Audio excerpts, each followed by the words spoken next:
Hey, it's me, Nalthazar, and welcome to another Magic the Gathering Puzzle Quest video. In today's video, I want to go over some of what's going to change in Puzzle Quest when Zendikar Rising drops. So we have a new set that's going to be entering Standard soon, which is going to cause a whole Standard rotation. And so I'm going to go over that. I'm going to go over some of the changes with events, some cards I'm looking forward to. So let's get into it.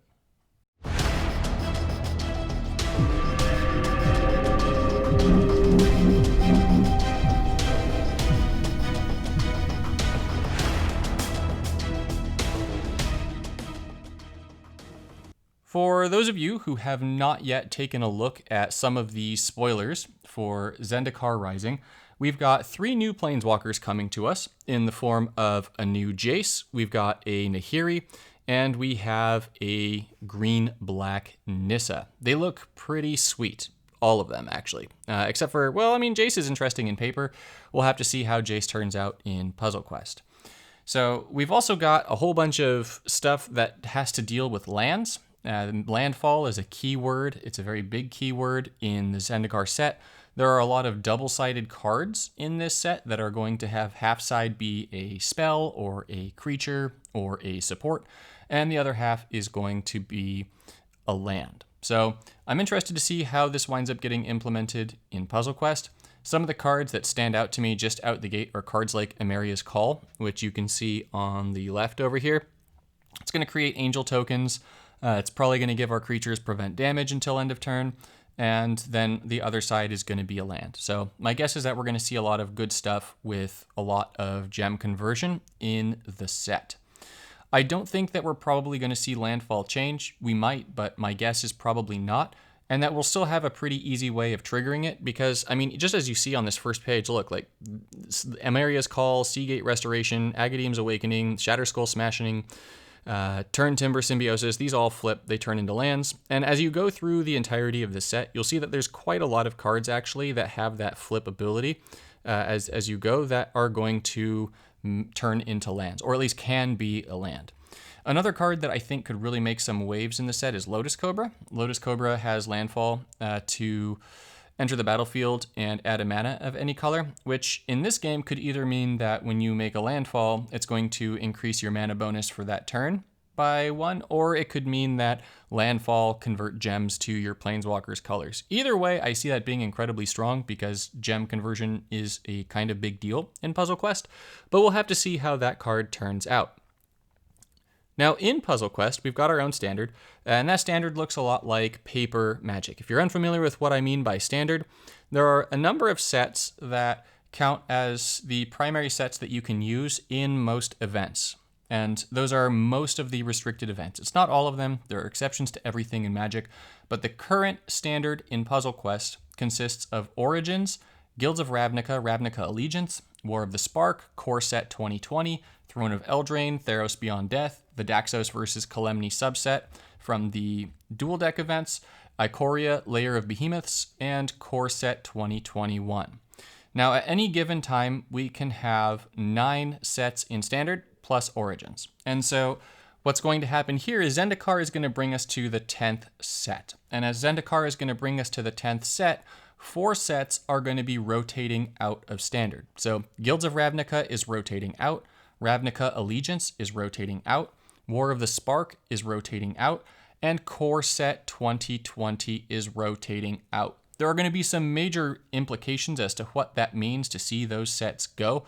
All the way from cards, things like Killer Instinct are going to be rotating out. That's not going to be Standard anymore.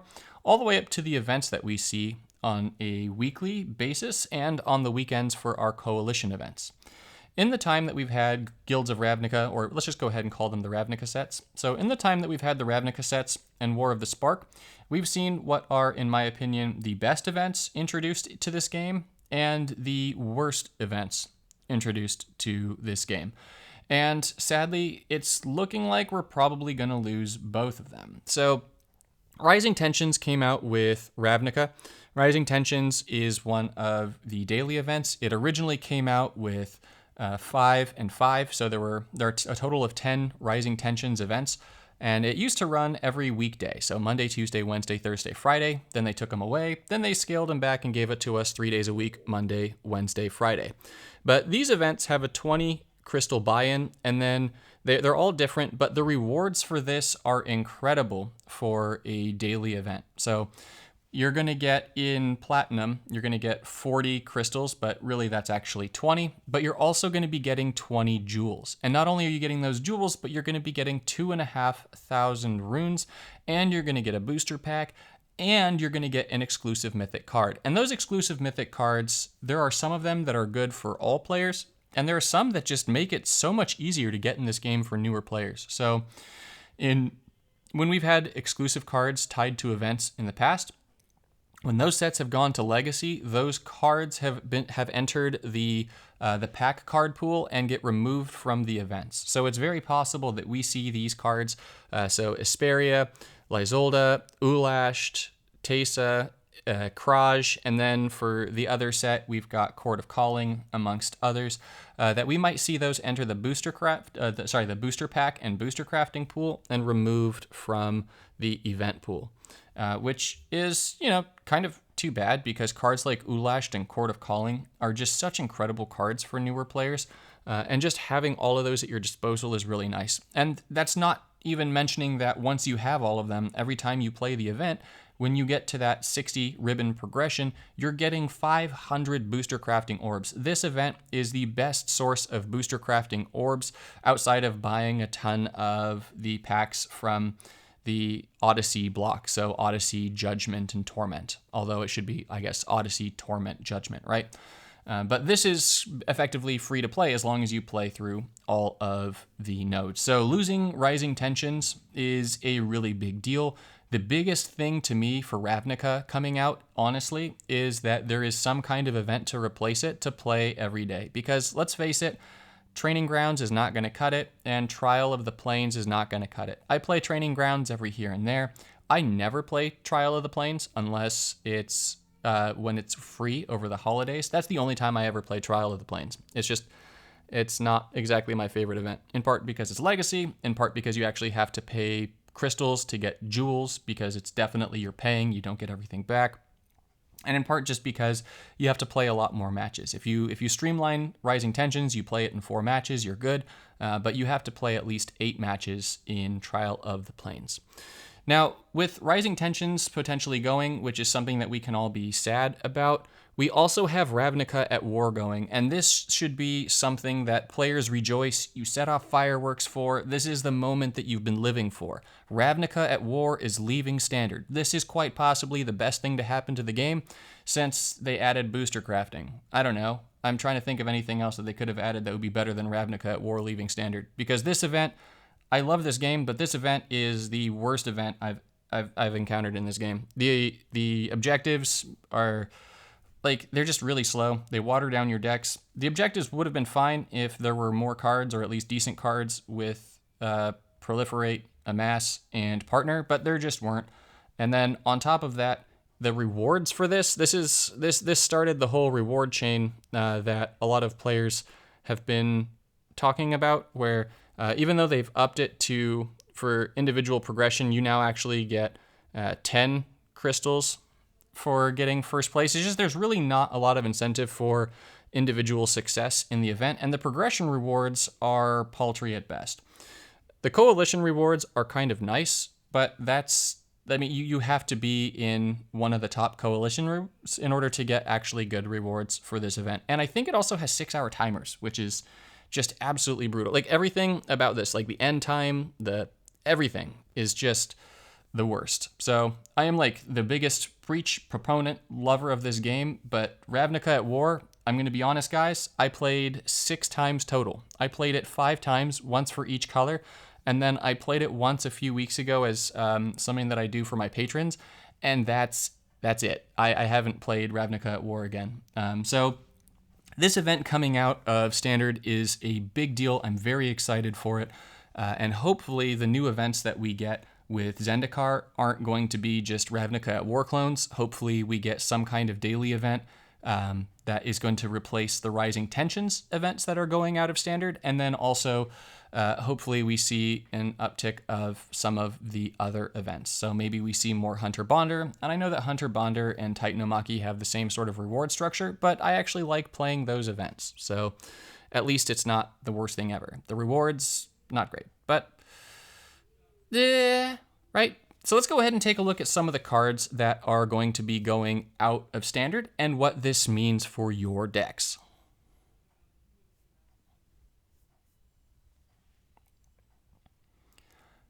So what you see here is a list of what is standard. And so what's going to happen is we're going to be losing just these 4 sets, right? The 4 circled sets that you see here. Both of the Ravnica sets, we're losing War of the Spark, and we're losing M20. Now, the biggest loss definitely for a lot of players is going to be Killer Instinct. A lot of people have this just because a lot of people have been chasing it with their pinkies, their little mana jewels, but this card is going out of standard. I happen to think that's actually a good thing that Killer Instinct is going out of standard. This card has been dominating the format for a really long time. It's incredibly powerful. It's one of the few cards that's still going to be an absolute beast of a threat in Legacy, so this is a phenomenal card that's going out. Now, one thing that I've noticed when we've had big standard shifts is that a lot of players really struggle for the first few weeks to catch up to the times with what it is that they can do. And so one thing that you want to make sure that you don't get stuck doing when we have this standard shift is trying to build the same decks but using different cards, because it's just not going to work that way for most of your decks. You're going to need to come up with entirely new decks. And so trying to replace Killer Instinct with something else, everything else is just like a second best to Killer Instinct. Nothing is going to replace it truly. So yeah, Killer Instinct going out is kind of a big deal. So is something like Stitch in Time. Stitch in Time is integral to the Thousand Year Storm decks. I'm going to be showing Thousand Year Storm in just a moment, but Thousand Year Storm going out along with Stitch in Time is a pretty big deal. Yes, I'm going to be going through all the rarities, so don't worry if you're like, oh man, Althazar, you're on these mythics and masterpieces. I don't have all of them. Don't worry. I'm going to be going over everything.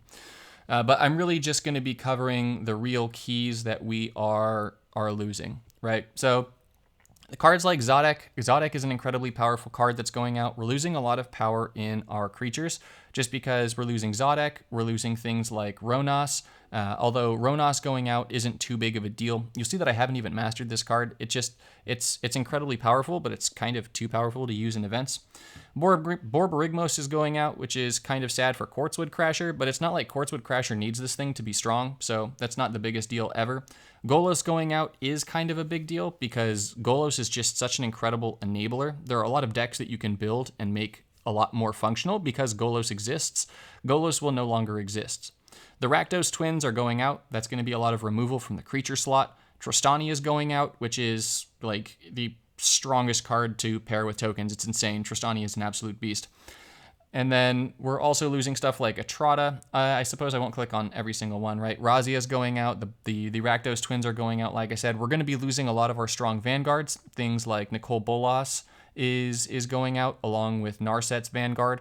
A few other really powerful ones. Tamio is going to come up in just a moment, but we're losing some of the stronger vanguards. We're losing things like High Alert, Divine Visitation. Those are all big cards.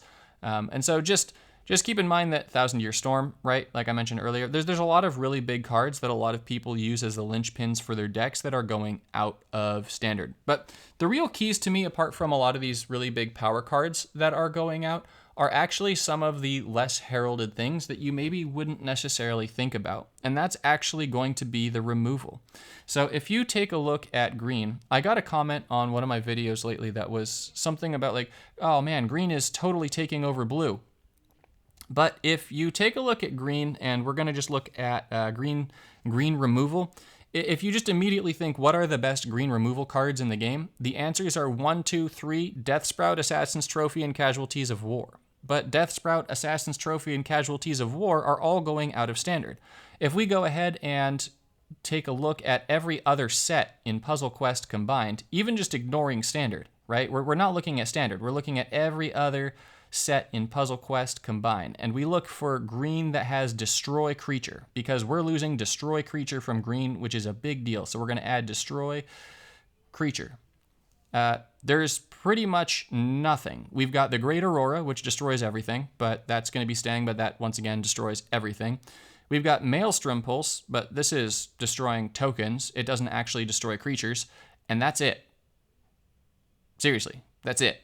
There is no other card in green that destroys creatures. So all of the mono green planeswalkers that are S tier are going to have a really hard time with the removal of these 4 sets, because it's not just green, by the way, that's going to be hurting for this. Pretty much all of the best removal, except for Ruinous Awakening and Mythos of Nethroi, are coming from these 4 sets. So we are losing the best removal that exists in Standard when this rotation happens. So we're losing the ones that I mentioned. We're losing Casualties. We're losing Deathsprout. We're losing Assassin's Trophy. But we're also losing a lot of the ones that were more accessible to newer players. We're losing Bedevil, which gave red some just direct removal. We're losing cards like Mortify, which gave white direct removal and gave black some enchantment removal. Granted, we're still going to have Farika's Libation, which will do that, but nonetheless, we're losing quite a lot of that removal. Consecrate is going out, which means that we're losing Consume, which is one of the best removal cards in the game. It just doesn't have to target anything. It just auto kills it. And then on top of that, you're also going to be gaining life. We're going to be losing Final Payment, which is one of the cheapest removal spells in the game, and it has access to white and black. So we're really losing a lot of our removal, and so I put a challenge in my Discord for people to try making decks using only cards that are going to exist in New Standard.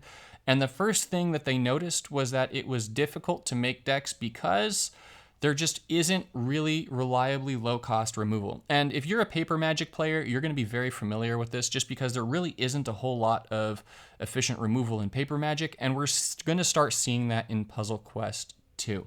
Zendikar is not very heavy on removal, at least in paper, so maybe we'll see something in Puzzle Quest. Cards change a little bit, but there really isn't going to be a lot of removal. So this could make black a little bit better of a color, just because black has a lot of removal, but it also means that all of these other colors that have gotten accustomed to having removal, white with Mortify and Final Payment and Consecrate, green with Assassin's Trophy and Casualties of War and Deathsprout, red with stuff like Bedevil and Angrath's Rampage, blue with, well, let's actually just keep laughing at blue because blue doesn't really have removal, does it now? But it actually kind of sort of does because of bounce, but losing Atrata, which is blue, is kind of a big deal, but especially white, red, green are going to be losing a lot of removal.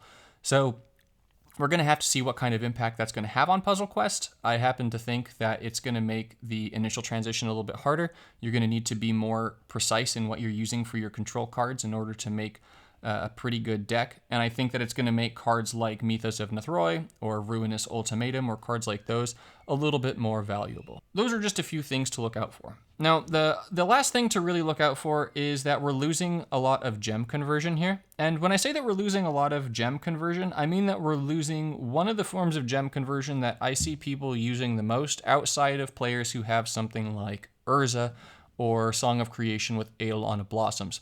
And those are the gates. We're losing the gates. All the gates are going to be rotating out of Standard. However, I don't really see this as being too bad of a thing, and I know I'm going to get a little bit of hate for that, but it's just that we're getting so many new cards that are going to have two sides. One side is going to be a land. I'm just guessing. I think that's going to be how they're going to do it in Puzzle Quest also. We're going to have so many different cards that can convert gems that I think we're going to be okay in losing this gem conversion. It's going to make it harder for you to build a deck right now outside of the Eldraine conversion, because Eldraine has a lot of great conversion for us. So we're looking pretty good by having the castles and then the whole Dwarven Mine, Gingerbread Cabin, Mystic Sanctuary, Witch's Cottage, and Idyllic Grange group. But it definitely is going to change things up for us a little bit. So those are all the things I wanted to go over with you all. I know this is a little bit of a longer video, so thanks for bearing with me. Let me know some of the things that you're excited for about the standard shift. Let me know some of the things that you're excited to see in Zendikar. I've been doing a little bit of like theory crafting, like what are the cards going to look like in Zendikar in Puzzle Quest, right? So, and I'll see you guys in the next one.